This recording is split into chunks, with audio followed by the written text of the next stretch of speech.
Welcome back, everybody. The weather is nice and warm today. Got both teams here. We're going to have a great playoff match today. I am Wolf. With me is Moonglade. How are you feeling today? I'm feeling pretty good, Wolf. And man, we got some pretty funky pictures up showing who's casting today. CJ against Jinair. It's going to be a great match for the Silver Challenger match to see who goes into the Grand Finals against SKT on the weekend. It's absolutely going to be a great match today. You know, this is going to decide who's going to that finals match. And already, you know, it couldn't be worse than yesterday. So we've only got up to go. Yesterday, a really unfortunate situation. If you guys were not here, Startail Yoey was unable to make it to the match on time due to the sudden snowstorm and a traffic accident. So they weren't able to make it to the match on time, so they lost. And Jinair advanced with a forfeit. And because of this, CJ Entis, the team you see on screen right now, does not get that extra advantage that they normally would have of being able to watch an extra day of this team. Jinair Green Wings playing yesterday. They didn't play yesterday. They didn't show any build orders. It really couldn't have been better for Jinair. It's like the win that they'd always dream about.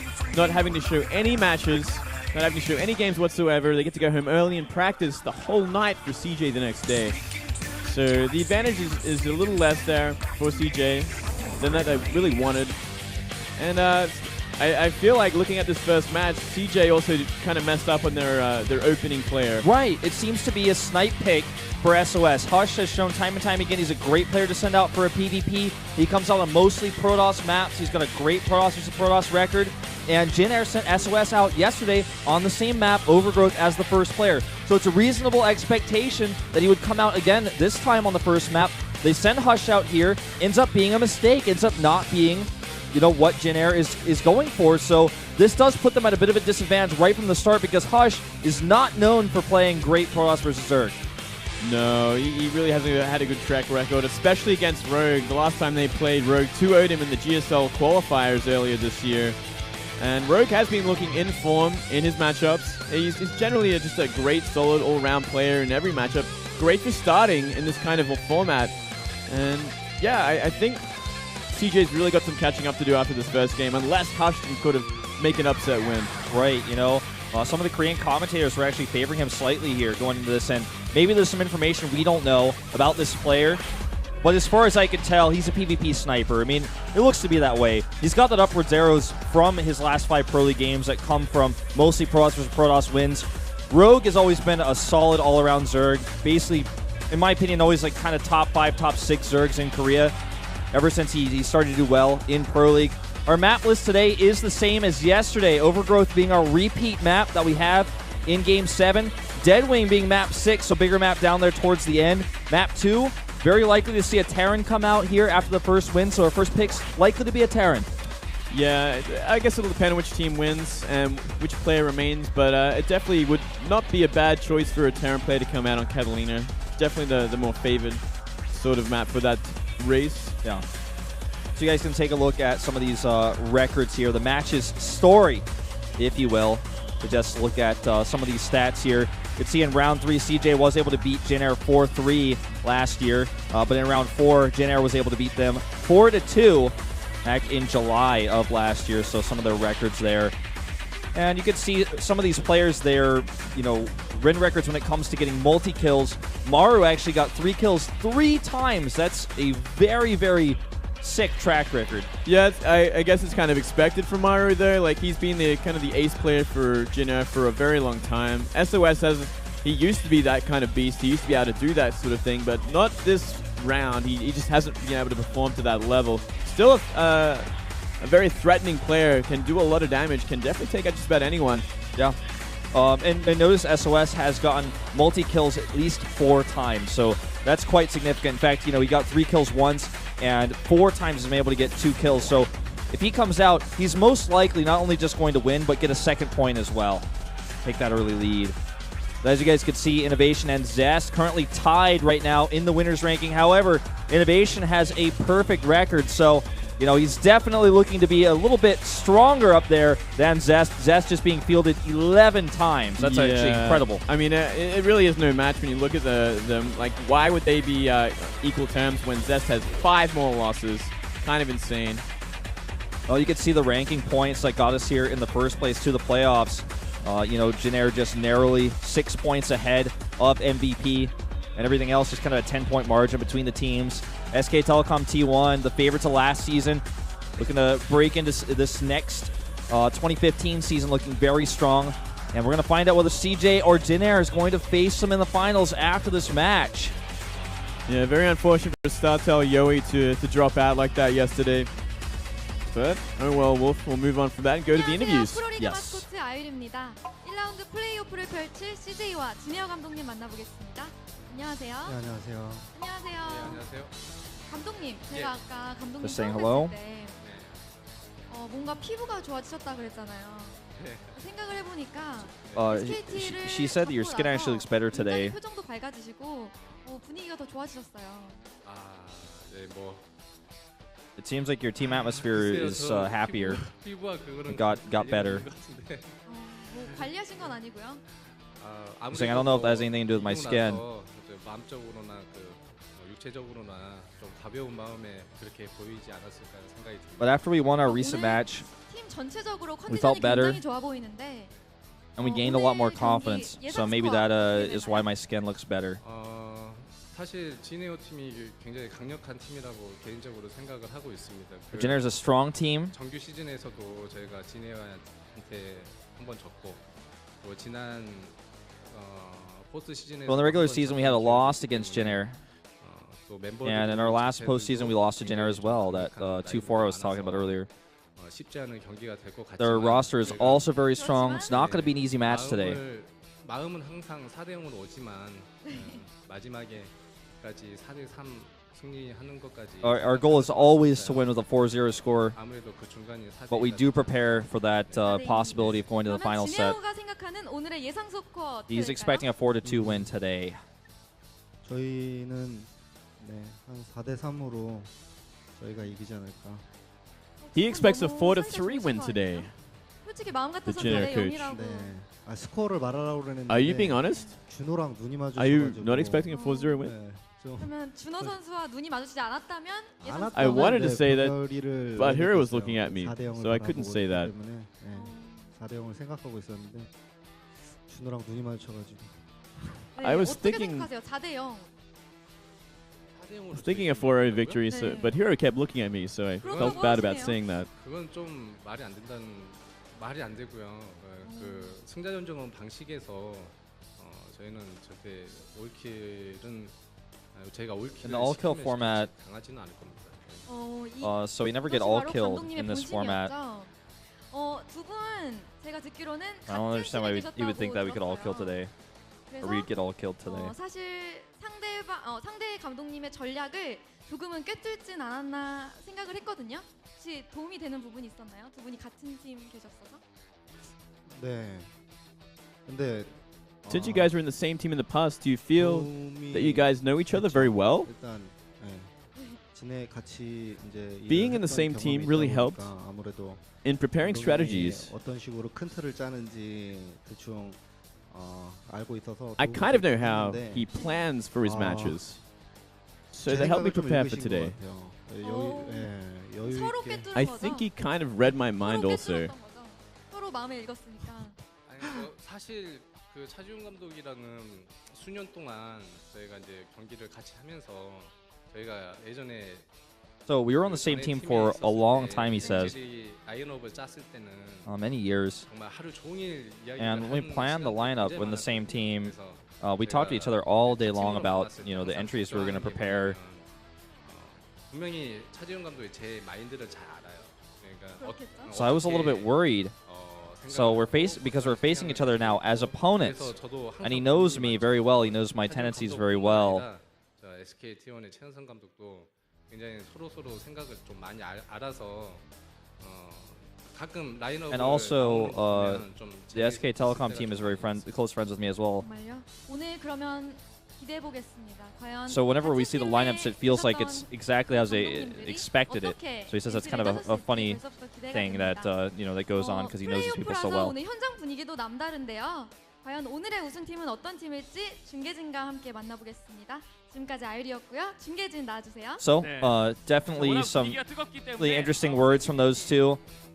You know, really interesting to me that Jin Air's coach says 4-3. Obviously, he said that Hero was looking at him, and that's why he had to say that. But yeah. it looks like that both teams really respect each other very well. And it's kind of funny to me that Coach Park says he feels like he knows the rosters and then still sends Hush out here in the first round. So that makes me wonder even more, is there something more to this than a PvP snipe? I don't know. I mean, I kind of feel looking at the matchup that it's really the Jin Air coach that got the download in the strategy behind it. And then I think he's definitely got the advantage in the opening. And I think if one team was to 4-0, it would be Jin Air with Rogue. He can do it. He can do it. There is possibility there, but it's kind of unlikely when he's up against the rest of that team when they eventually come out. Sure. You know, we've seen some crazy all kills in the past. Billouie's all kill comes to mind. You know, Sky High had one of those clean finishes. You wouldn't expect Sky to be the type of player to take a win like that. But we have seen this before. Crazier things have happened, especially than Rogue. You know, Rogue's the type of player you'd look at and you say, it's absolutely possible this guy gets an all kill. He's It'd be like really a normal good. thing for him. It can actually happen if everything goes right for him. If he doesn't get cheesed out. Like, the one danger about Rogue is he can get cheesed out, and he's been known to kind of be weak against it.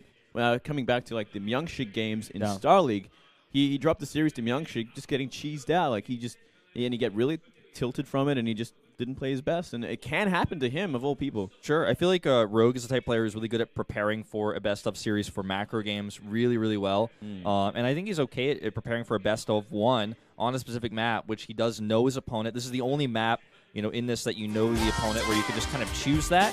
And I like his chances definitely going into the match against Hush here for game number 1. And here is Hush, player who's great at Protoss versus Protoss. He's played just a few matches this season. He doesn't have a positive record in Pro League, but most of his wins are in the PvP matchup. And he's not yet played a single match for Zerg here in Pro League. Yeah, I kind of question that upward arrow, considering how little he has played and how badly he's done in the other sort of individual leagues. It's kind of, we haven't seen him in Star League, we haven't seen him in GSL. There's a reason why, and it's because he gets knocked out nice and early. Absolutely. So I wonder what he's got planned for this. And can he actually go the distance against 4 different players and 4 of them? I think not. I don't think so. I think that we're definitely going to see some, you know, maybe cheesy, a little bit aggressive play out of him on Overgrowth here. Here's Rogue, 4-2 this season.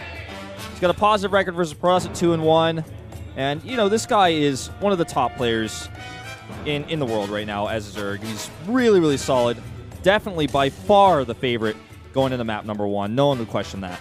Yeah, he's always been a Zerg that's consistent and definitely one of the top. I wouldn't say he's like groundbreaking like we see Dark is these days or Life, for instance, but he's up there. He's hovering around top 5, no doubt about that. And he has potential to beat anyone. It really does. Well, things looking great for Jin Air for the start here. We'll see what Hush has up his sleeve. He's got a smile on his face, but he's going to take more than that to defeat Rogue on Overgrowth. Let's get started right now. Oh, before we get started, let's take a look at our predictions.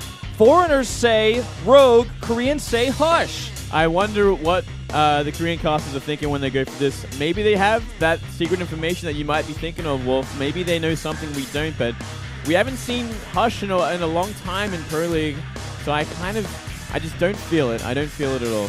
I'm not feeling it either, man, but let's find out what Hush has up his sleeve here going into game number 1 on Overgrowth.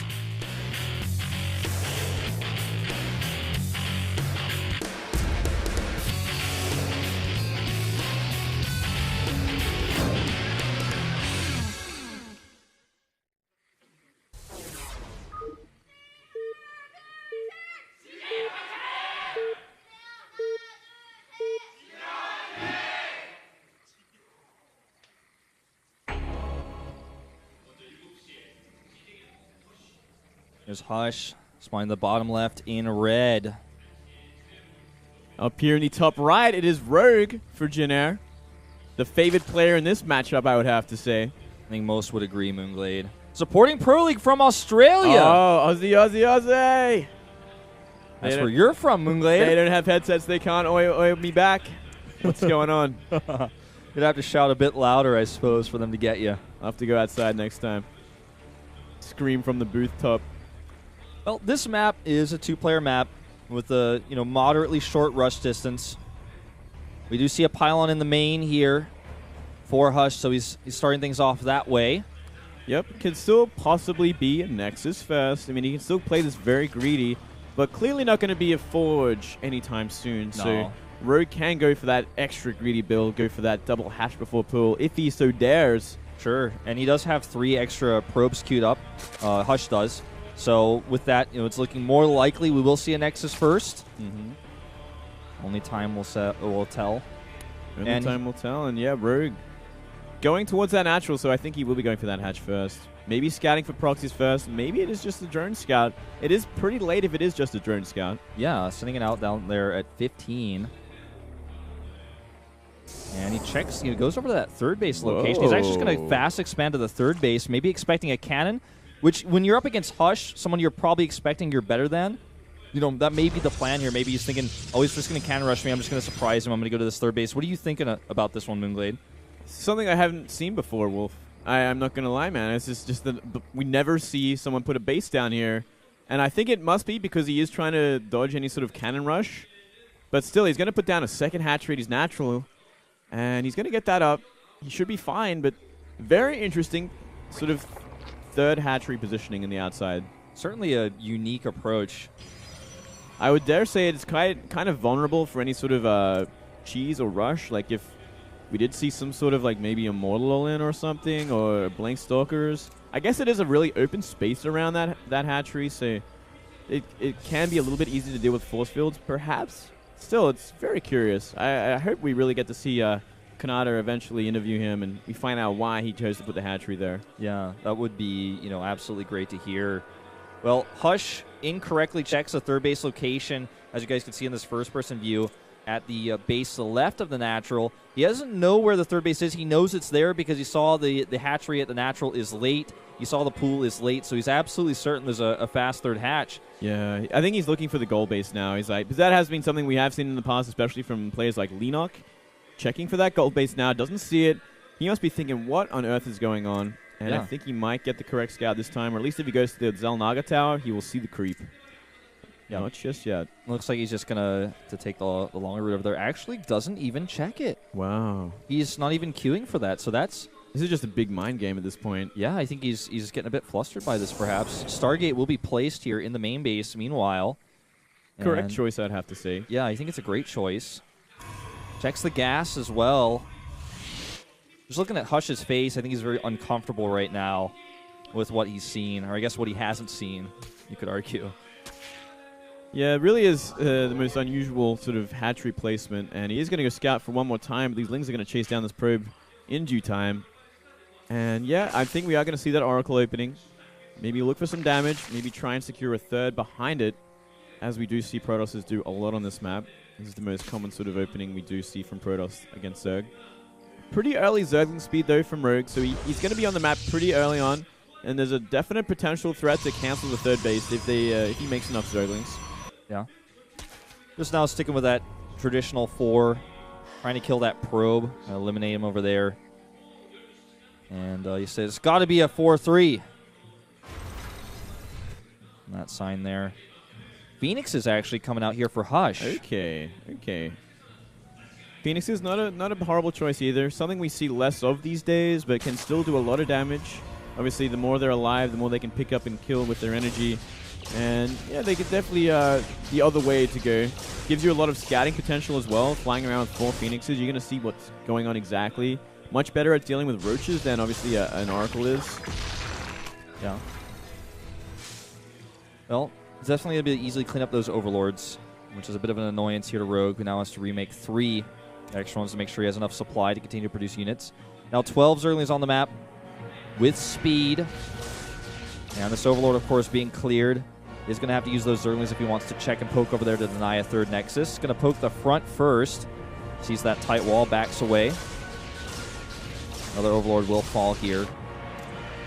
Looks like one Phoenix will go and finally confirm that third base location. This is his first look. Yeah, finally sees it. Knows exactly what's happened now. Sees all the droning. Every base essentially saturated at this point, but only 1 gas so far for Rogue. Got to be careful. We are seeing the Forge and Robo go down behind this, so I think it's going to be a bit of a delayed third base. We are going to see from Hush and kind of go into that mid-game. with the Colossus. Yeah, very careful, slow approach towards that third.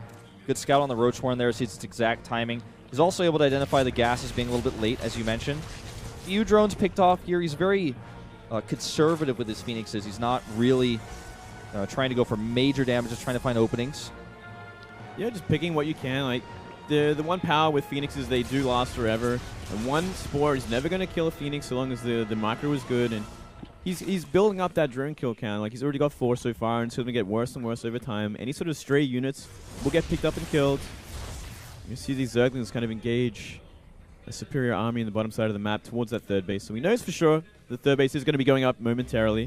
Going to be trying for that probe. Yeah, it's he can just delay it. Oh, you know what? I think he's going to get it. And he does. That's huge. That was a bit of a mistake there by Hush.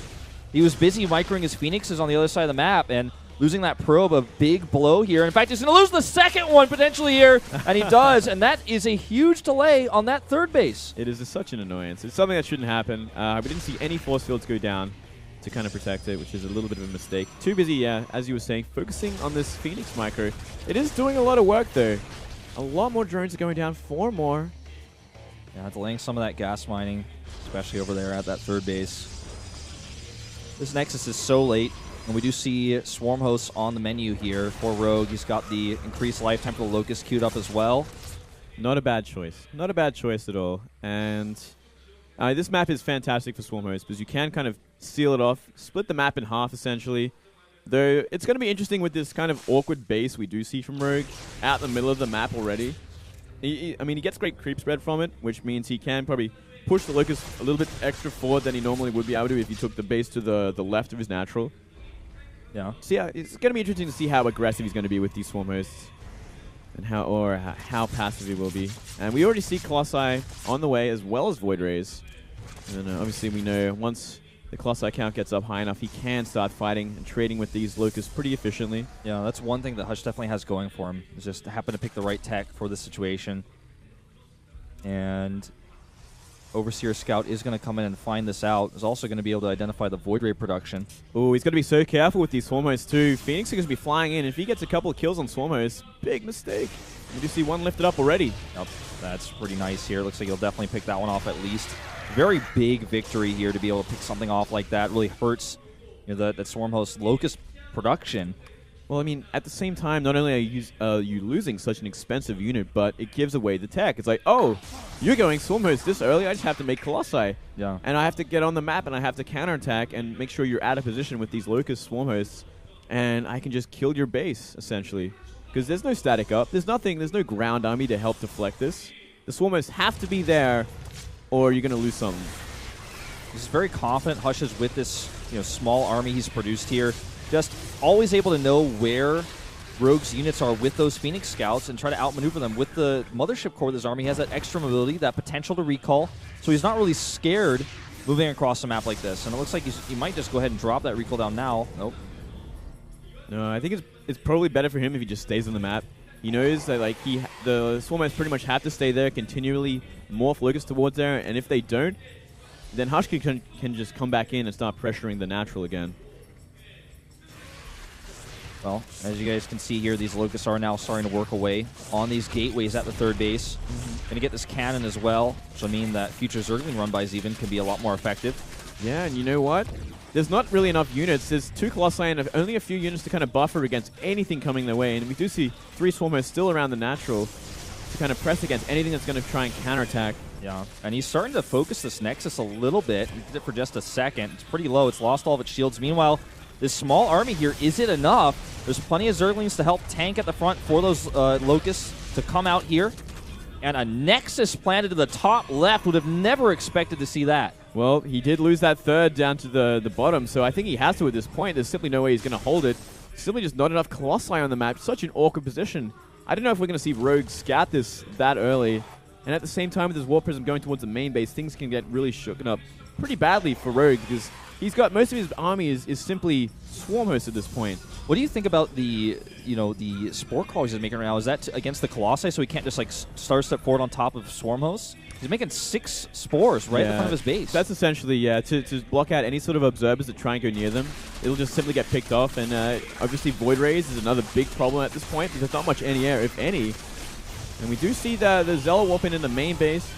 Oh, but instead we do actually see these Swarmers kind of get caught out, but they spawn just in time. Yeah, he's got a few Queens for transfuses as well. Those Locusts coming in the very last moment. They're the last nick of time. Yeah. In this base, the top left remains unscouted for now, but he doesn't have any probes there. He's going to have to send those across the map, and that's not going to be an easy task right now with all this Zerg army, with this creep spread that we see here from Rogue. How is he ever going to get probes over there? I don't think he can. I don't think he can. I mean, these Naturals already getting pushed at the same time this is all happening. Only 2 Colossi there to kind of deal with the Locusts. Not enough to efficiently kind of wipe them out before they start taking damage, doing damage, and trading efficiently.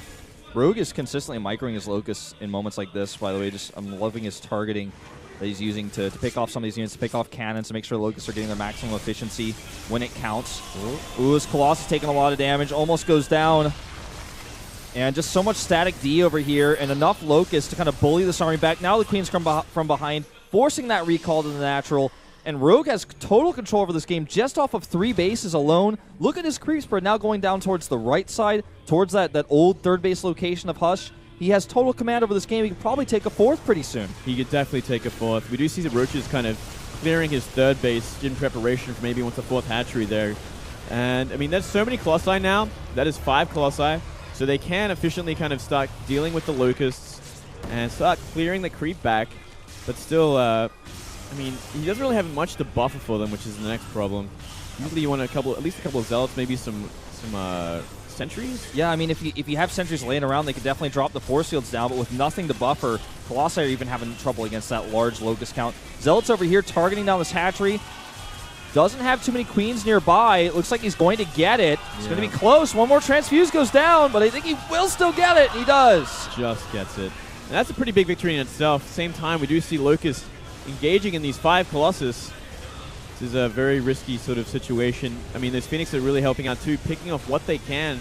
The Moonglade, the Mutalisk transition is underway now with all that gas make he has. He's starting Mutalisk production. And this is something that Hush is just not really prepared for. He does have Storm, but he doesn't have a mobile army. He doesn't have Stalkers. He only has a few of those. He's got 4 on the map. No Blink, no cannon set up. I guess the one redeeming thing is he does have those 5 Phoenix, which are going to help out initially. But if we do see Corruptors kind of added into the mix as well, then there's really just nothing else he can do against it. And we do see like hardcore Mutalisk sort of counterattacks do a lot of damage. I feel like Hush, or rather Rogue, doesn't realize that base at the top left, so he feels like he doesn't really need to worry too much. He's like, wow, you're really starting to get mined out here. You don't have a 3rd base up yet. And if he just knew about that 3rd to the top left, he could just send some Zerglings over there. But just because he doesn't know, I feel like he's playing this a little bit differently. It's so exposed, to be honest. Like, it is truly the most exposed base you could have. 2 Roaches could just shut it down. But yeah, he just simply doesn't know, and it could come back to bite him. Finally targets these Locusts. Gets that Nexus, gets a Pylon. And now Rogue may be thinking, wow, you're on 1 Nexus in your main that's mined out. But this base at top left finally starts to realize, okay, this is a smart move out here. He's going to find that base. And now Hush, economy-wise, is in a big deal of trouble. He doesn't have any units over there to defend. He doesn't have any static D. Actually looks like the Roaches don't find it, though. Yeah, you know why they moved out? Because those 4 Zealots came and canceled his 4th base. Yeah. So it could have been a massive mistake if these Roaches decided to check the top left. Because it was all came down to the harassment from those Zealots. If he only just knew, he could totally shut down Hush. Oh, he doesn't know. He's sending the Roaches down to help out with these Swarm Hosts. Oh, this really, really hurts. A few Swarm Hosts actually getting picked off here. He's got so many High Templar in this mix. 8 High Templar on the map. Well, 8 High Templar, 23 Swarm Hosts, Wolf. That's a whole lot of... that's so many Locusts. I don't even know if 5 Colossus is good enough against that. Well, he's even adding Infestors now into the mix. Roaches are going to run by into the main base. Yep. There's nothing stopping him. There's no units, period. I think he's even going to catch a Colossus there. Oh, that's a Void Ray on the main map, sorry. That's a Void Ray. Yeah, a little bit harder to deal with the Roaches. And we are seeing Hush try and move out again. He's going to have to start burning all these storms, which is something he just does not want to do. And I think he lost the Colossus as well. Yes. And another one is very, very low. That Robo that's being rebuilt right now is about to go down. It looks like to those Roaches.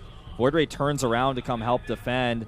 I mean, this is a strong Protoss army, but just comparatively 23 Swarmos. And look at this, Mutalisk have free reign. There's only 3 of them, but that's enough with no anti-air, with no units at home. He's either going to have to recall, which he doesn't want to do, or just face losing this base. More reinforcements coming down as well. Even a lot of Infestors to deal with this. And even the Mothership Core gets He gets fungled, but gets away just. He recalls to the top left, which isn't going to help him defend these bases. Locust and Mulus are finishing this off. It gives it away as well, you know, like, because he's, like, in the main base already. He's got Mutas at the third base. Like, well, where's that other Nexus? Yep. At this point, frankly, Moonlight, I don't think it will matter. No. This is a last stand army here for Hush. You know, the Swarmos are not in the right place to defend this base, but they can easily just move and relocate because the creep spread is so solid. You know, he's able to kill observers with those spores we were talking about earlier to help keep his creep alive as well. Few Swarmos do get picked off here, but when this Locust wave comes, Hush is going to have to hightail it out of here. That's so much DPS. Yeah, well, he does have another recall, so he can get out of here once he's done the damage, but it's going to be hard to find the damage, losing another Colossus. He just can't afford to lose these units right now. He has no infrastructure in his main base. Oh, His Colossi are so low. There's really just nothing left. This is like his army he has to win the game with, or he loses the game, essentially. Yeah. Well, I mean, he's in a good spot. He's starting to kill these buildings, but... Yeah. I mean, he's still down like 100 supply, and he's still got to deal with, like, infinity locusts. He has to somehow march across the map, which seems not very feasible. These roaches have found this base now, so this probe count is starting to get eliminated. He only has 17 probes left on the map anyways, and I think this is just pretty much going to be the last stand here as more and more locusts now come into the main base. If he kills all the main base, he still has to somehow kill those spore crawlers in the middle of the map. It's not like he's going to win a base race right now. It's just not going to happen. No, I mean, like, the main base is mined out anyway, and we can see Rogue make 30 Mulists at any point in this time. Whenever he wants to. Whenever he wants to. He can just win the game with the air switch, but he's just biding his time. He knows he can just whittle down this Protoss army without committing to anything he doesn't have to. And GG. Types it in Korean as well. Just something to keep in mind. Oh no, it doesn't mean anything, does it, Wolf? Well, you know, it does sometimes give you a warning, actually. It is illegal to type in other languages than English, GG. It's not going to cost them a point, but could cost them a warning. Yeah, they don't need that right now. Oh, they definitely do not. Fantastic start for Jin Air, as expected. I mean, come on, it's Rogue against Hush. I'm not sure what the Korean commentators were thinking with those predictions. Well, I mean, this was clearly a display of better mastery of the matchup. Hush not someone who's known for his PvZ, and I really think he was expecting the PvP versus SOS, which if Hush had faced SOS and eliminated him early, that would have been a great start for CJ. It just didn't happen that way. It was just not what CJ expected, not what I expected. I also expected that we'd see SOS on that first map on Overgrowth again. Well, I figured, like, it was a different sort of team they're up against, and it really felt like SOS was going out there to deal with the Zergs of Startel Yoi. And considering how weak this how small the Zerg lineup is from CJ, I mean, you've got one player that's playing in this league, and that's Bjol. I don't know if he really wants to go out against that and try his luck, so I think it's very smart for Jin Air to kind of pull him back and throw someone else out. Yeah, very well said. Well, we're just taking a look here at the Jin Air players now. That momentum is in their favor now. And, you know, just looking at Rogue, he looks very confident. It was a pretty easy win for him. Never really had too many hardships in that game. Yeah, he definitely had some struggles hold on to his bases, but when you're going Swarmos like that, they're so cost efficient because they're doing damage for free with those Locusts. You're never really trading with them. So you can make that work on a low economy for a really long time. Oh yeah, in that kind of situation, you're